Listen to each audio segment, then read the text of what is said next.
And staying with the UN, but a very different story. The family of Hadar Goldin, a fallen Israeli soldier whose body was taken by Hamas, is campaigning to have his remains returned. To get their message across, they launched a special exhibition of Goldin's art right at the UN headquarters in New York. Now, this is timed to coincide with the opening of this year's General Assembly. Daniel Ziri and Maya Margit report. He went to war and died on the battlefield, but his remains were never returned. The family of Hadar Goldin, an Israeli soldier who was killed in Gaza during the conflict in 2014, hopes his art will put a spotlight on their mission to bring Hadar home, or at least his body. A special exhibition featuring his paintings has opened in the United Nations. Titled The Final Piece, the show will remain open through this month's General Assembly, when world leaders will converge in New York. It's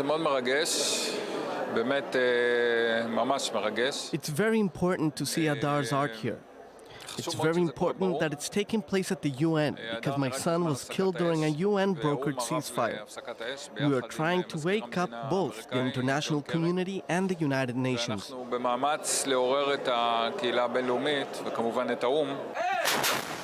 Hadar Goldin's body was snatched by Hamas, the Islamist group that rules over the Gaza Strip, during Operation Protective Edge.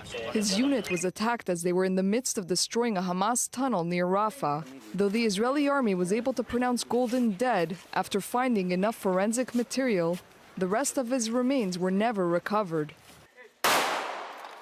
Since then, his family has been campaigning for his body to be returned.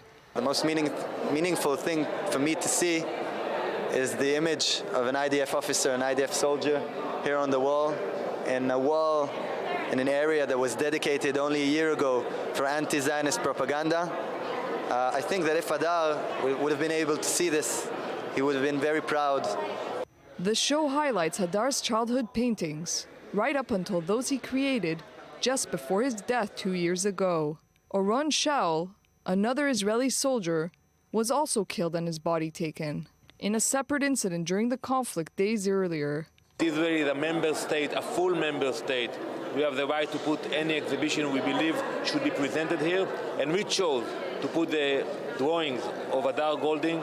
We expect world leaders to stop by for a minute, to look at the drawing and to understand the story, the humanitarian story of bringing Hadar and Oron back to Israel. During their stay in New York, the Goldins will also meet with top Israeli and Jewish American officials. Their hope? That the international community can pressure Hamas to return their son's body. And joining us now is Maya Margit, I-24 News correspondent. Thanks so much for being here. We just saw your report. What are the reactions or responses from the UN to this exhibition by his family? Well, the family has been holding meetings with top Israeli and Jewish American officials right now in New York, and they also managed to meet with an attaché of UN Secretary General Ban Ki-moon, but we haven't been able to get a comment back from the UN to find out what they really think of this. I just want to bring attention to the campaign itself.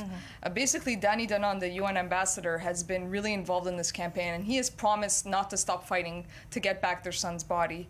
The campaign itself has thousands of likes on Facebook. It's called Bring Hadar Home, and also the family regularly appears on international and Israeli media as recently as a few weeks ago.